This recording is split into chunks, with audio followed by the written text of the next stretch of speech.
So it's a great pleasure to introduce Dr. Mollie Carruthers, who trained at MGH and then migrated north to Canada, where she's established a leading center for IgG4-related disease in Vancouver.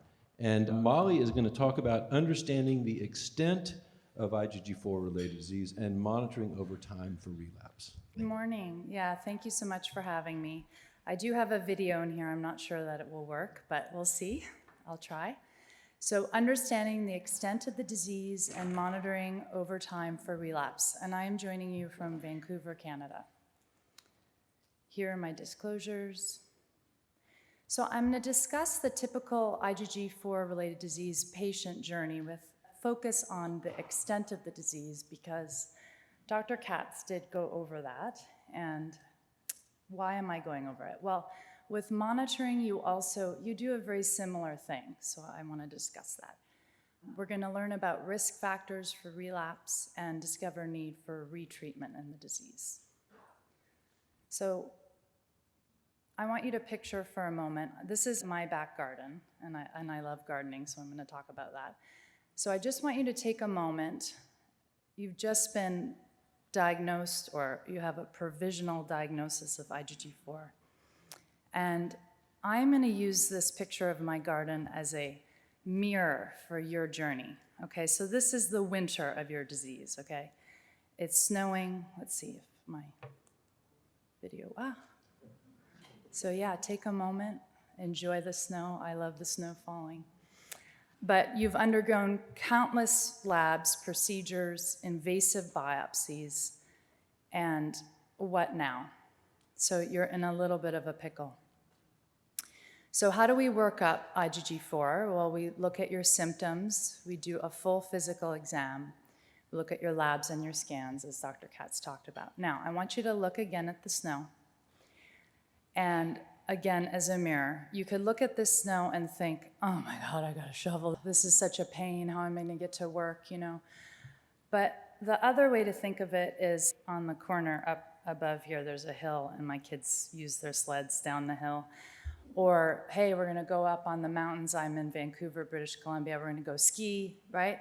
So as a patient, the provisional diagnosis and the workup we have to do, the way to look at it in the positive is, hey, this doc is going to give me a full head-to-toe physical. I'm going to get every lab in the book. I'm going to get a CT scan from my head to my toes, right? And what's the advantage of that? Well, actually, one of the patient caregivers just mentioned it. What if they find something else? You know what? That can be a good thing. I've found bladder cancer in my patients. They've gotten treatment. If they weren't being worked up for IgG4, they would never know that. So think of it in the positive. So this is a schematic, mainly for doctors, I have to admit, but how do we work this disease up? So we look for a typical manifestation of IgG4, and sometimes we like to give people the head to the toe diagram of IgG4, and I often do that, I have to admit. I hand that to my patients a lot, and that's great. When I talk to students, though, they just glaze over, like the eyes it's like, I just totally lose them. So that's what Dr. Google's for. Google it, You got orbital mass, you got whatever, Google it, and see if there are other patients that have that manifestation.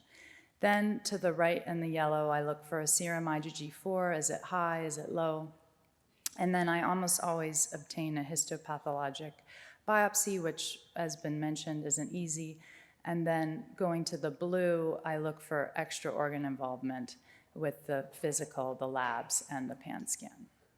Okay, so now I'm going to get technical, but I am going to give you some breaks with some garden pics, okay? I like looking at flowers and gardens. Okay, so looking at this graph, let's focus for a minute. This is Dr. Culver's work at Oxford. This is a study of 1,500 patient samples and 58 patients with IgG4-related disease. So in panel A, the y-axis, serum IgG4. And on the left side of the panel, each dot is a patient whose IgG4 level was measured, but they don't have IgG4. And to the right, you see every little dot represents an IgG4 patient, and they do have an elevated serum IgG4 level. So generally, you're going to have a high IgG4 level with a sensitivity and specificity of about 80%. So if you have a high IgG4, you probably have more disease, and your IgG4 level is going to be higher. So again, Dr. Culver's data here, serum IgG4 on the y-axis. On the left, single organ. Each dot represents a patient.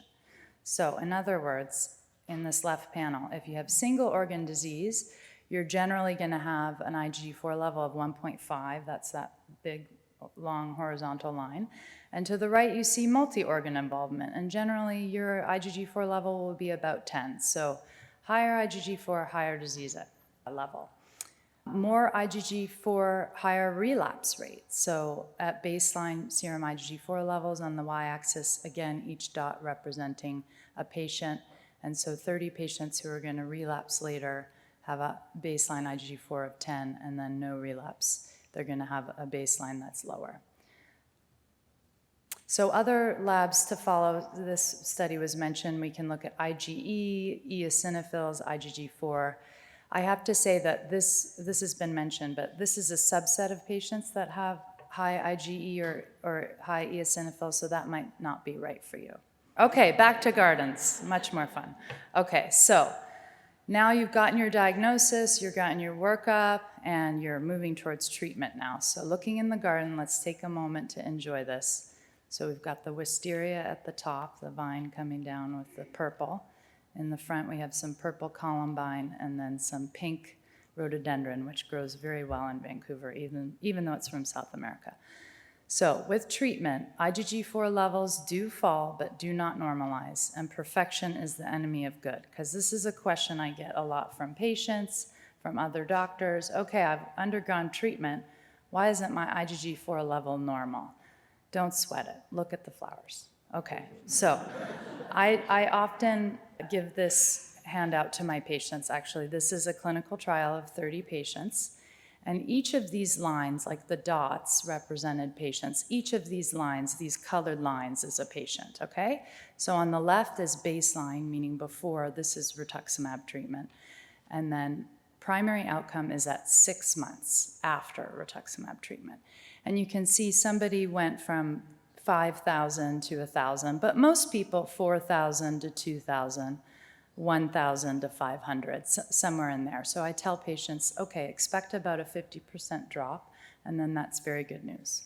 So here are some more flowers, just to take a little break from the graph. So these are my irises, and the cream-colored one is actually Boston cream, which reminds me of my time in Boston, and more rhododendron, and then in the background, that's lupin, which grows wild in British Columbia. Okay, back to graphs. So Dr. Yoon is one of my very dear patients who unfortunately passed away of an unrelated condition to IgG4. And he was a doctor, a pathologist, and also a family doctor. So let's follow his journey a little bit. So back in 2015, his level was at 1,200. And then, he went 2 years after rituximab, no retreatment. And then in 2017, his IgG4 level started creeping up, and he received treatment again in 2017. So why am I showing you this? Well, not everyone you can follow their IgG4 level, but if it's elevated at baseline and you can follow it, then you can use it as a guide. So between 2016 and 2017, I just did regular blood monitoring, not only of his IgG4 level. So this is a smaller study of 57 patients, and so a little bit of a complex graph, but I think interesting. So overall, the point is less IgG4 response with treatment, higher relapse rate. So if you look at the relapse rate, that's on the y-axis, so 40% relapse, 60% relapse. This is not individual patients, this is cumulative rates. And then you go over time, so 6 months to 24 months. You see the little dashed line at the top? Those are people relapsing at a higher rate if their IgG4 level was elevated after treatment. And then the little dotted line, if it normalized at 6 months, their relapse rate was lower. So you're lucky if you're one of those people where it dropped even more than 50% or went to normal. This is a different Dr. Zhang, not Dr. W. Zhang, but Dr. X Zhang, but looking at patients who, same idea, less IgG4 response, higher relapse rate. So in the blue, if their IgG4 levels did not normalize, they had no response. But in pink, if their IgG4 level went down, you can see a nice graph of response. Okay, back to some flowers. So when do you need more treatment? And so I think it does depend. Preparing for this talk and thinking about it and being, blessed enough to join Dr. Delatorre in Milan and get a more worldly perspective on this disease, I think it does matter if you're on rituximab or not. I think the monitoring and the treatment is going to be different than if you're on maintenance therapy, such as prednisone or other immunosuppressive agents, which I'm going to get into. But if you're on rituximab, you can give it time. If you're on a maintenance therapy, stick with that. Okay, so here we're getting into the summer. We're still doing well on our treatments. We have some phlox, the peach is some lilies, and then to the right is pestamine. I have a whole pollinator area that attracts the hummingbirds and the butterflies. Of course, I did the yoga this morning. You can tell from my airy-fairy descriptions of the garden. Okay, so back to the graphs here. So 57 patients who've received rituximab. This is Dr. Wallace and Dr. Stone's work. And so this is what we call in medicine a survival curve. So we're quite used to looking at these in terms of cancer and other diseases. So on the y-axis, you see probability of flaring. So that's bad. You don't want to get to 100% flare. You want your rate to be lower. And then on the x-axis, you see time, days to flare. So this was not a randomized control trial, right? This is just you give people rituximab and you watch, do they need retreatment or not, kind of like I did with Dr. Yoon. So in this study, on average, it was 244 days after people got rituximab that they needed retreatment. And the medicine only lasts 180 days approximately. So you get a little more time than you might think. But it looked like at 140 days that 60% of people relapsed. And what is the relapse percentage? So I'm kind of switching back and forth between, that was a Harvard study, and this is a Chinese study. This time it is Dr. W. Zhang. And if you could focus on panel C, you could see she was looking at relapse rates with a nice endpoint for what relapse was. I thought an easy way to interpret her data, this is based on 200 patients followed in Beijing. 10% at 12 months, 20% at 2 years, 30% at 3 years, right around there. So that actually is maybe even better than Dr. Wallace's data and speaks to keeping people on maintenance therapy. So that's a different way to go as well. So seasons of change, the fall, you can see now the same part of the garden. You can see the smoke bush is turning yellow. The Rose of Sharon has got some yellow leaves on it. And so we're kind of preparing for winter again, maybe. What's my prognosis? How can I change my course? Am I gonna flare again, right? So this is outcomes, looking in 102 patients with IgG4-related disease. 92 patients receive medical treatment, and 55 of those patients have sustained remission. And I did look into, this is another Chinese cohort, what immunosuppressives they were using, and it did not include rituximab. It included mycophenolate, azathioprine, leflunomide, cyclosporin, and some cyclophosphamide, which I'll get into at the end in a different study. But 92 get medical therapy and 55 have sustained remission. So about half of patients. And 23 have refractory or relapse disease, which is a high rate. And 3 patients, unfortunately, were diagnosed with cancer, and 4 passed away of other diseases. So I just wanted to give you kind of a broad overview of, a lot of times people ask me, what's gonna happen to me? What's my prognosis with this disease? So I wanted to show you what's in the literature. I can tell you what I tell patients, right? So what I tell patients is, God is God, God decides. I know we're not supposed to talk about God as doctors, but we can't really know, right, what's going to happen in the future. So we just have to hope for the best, do our monitoring, work together with our doctors, and yeah, that's it.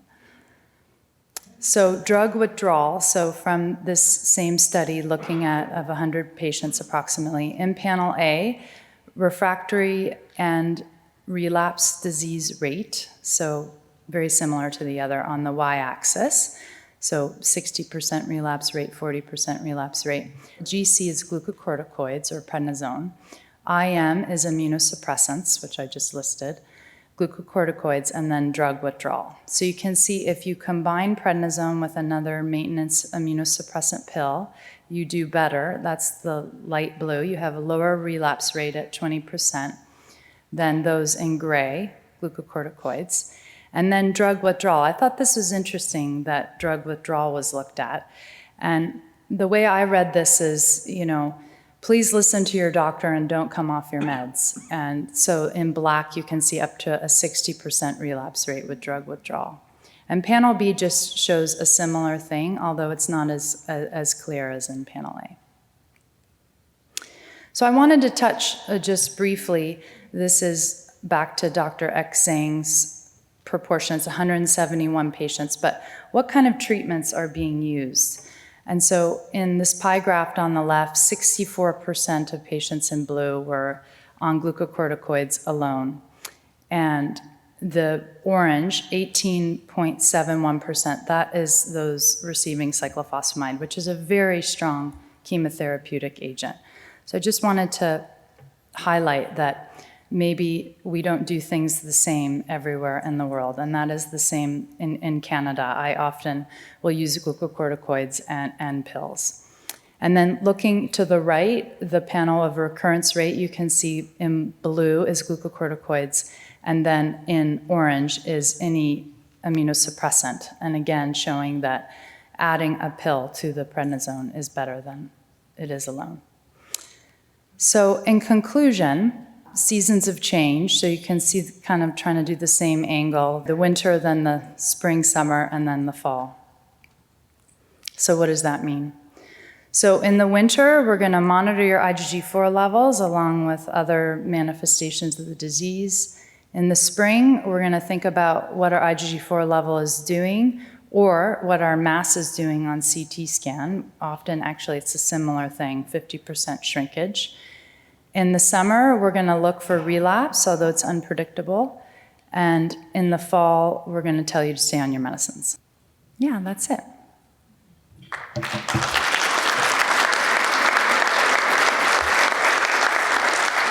I think I have plenty of time for questions. Yes, you do. Yeah. Mollie, I love the way you put that together. Wonderful. Do we have questions for Dr. Carruthers?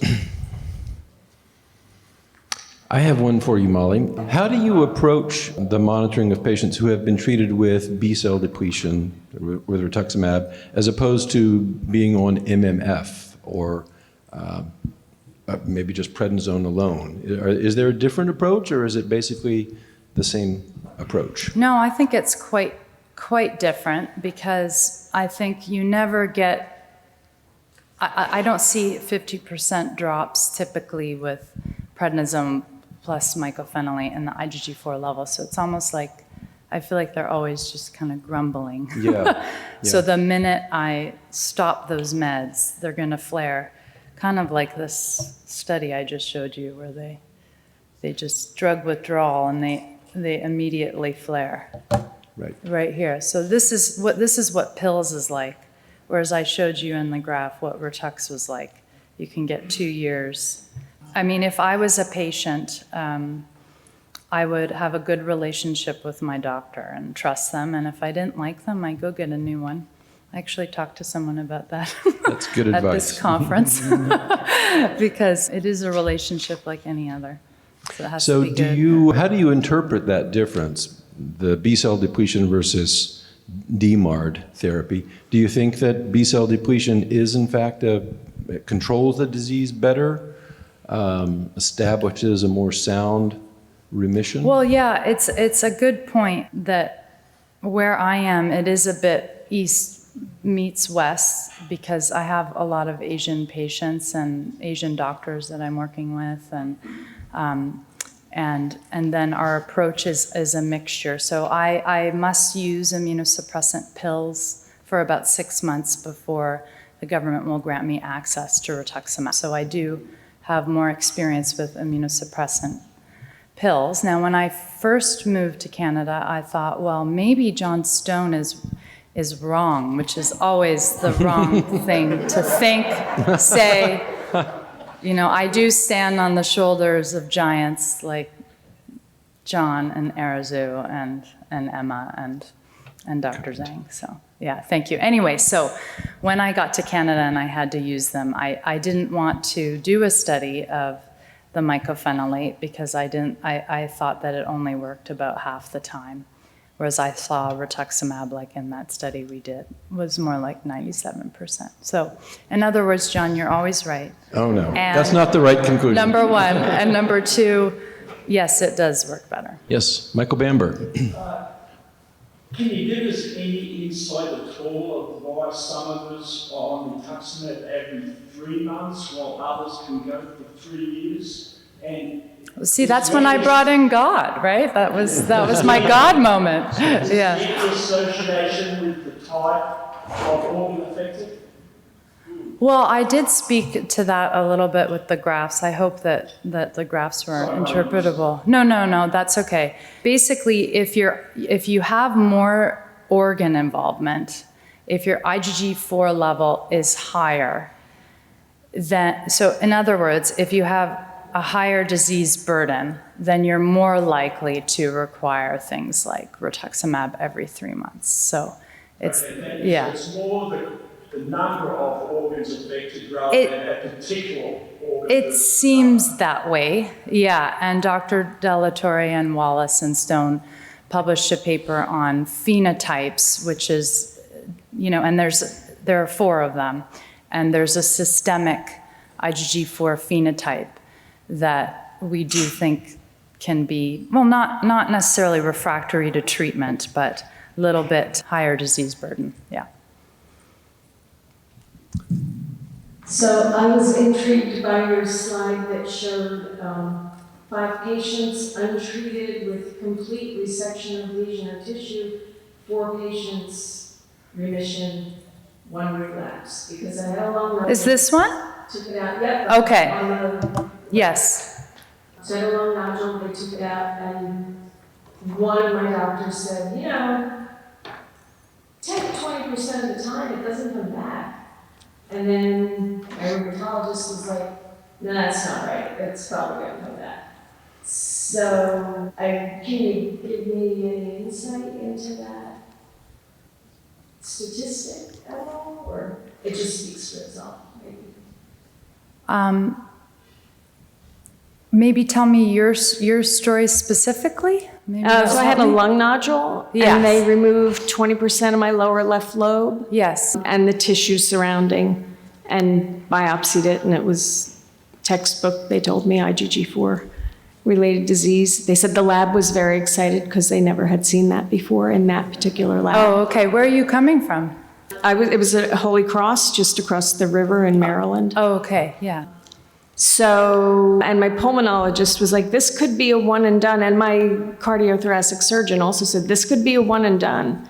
Like, maybe that's it. It's not going to come back. But my rheumatologist is more like, yeah, it could come back. Well, it's probably likely to come back. It sounds like it's single organ involvement? Yeah, just the lung. And I was on prednisone from February to September, tapering down after my surgery. Yes. And then I haven't been on anything since then. Yes. Thank you for asking me these questions. When I go to dinner parties, I say, please just ask me a medical question. I don't know about anything else but medicine. Anyway. So I think you're doing great. Surgical therapy can be a treatment for IgG4-related disease, as others of us know. And if you have single organ involvement, you could be monitored more like once a year, a CT That's scan. What we do. Yeah, rather than some of these people I'm talking about, you could see how often I was forcing Dr. Yoon to do his IgG4 level. So about every 3 months, the liver, the kidneys, etc. So it's just offerings. If it's too much and your doctor's asking for 10 tubes of blood and you feel fine, then say, hey, can I do the 10 tubes of blood once a year instead of every 3 months? That would be my advice. Yeah. Thank you. Okay. A great question, and this afternoon, we will have time for lots of those in the Pass Me the Mic session, so get ready Thank you for so that. much. Molly, thank you very much.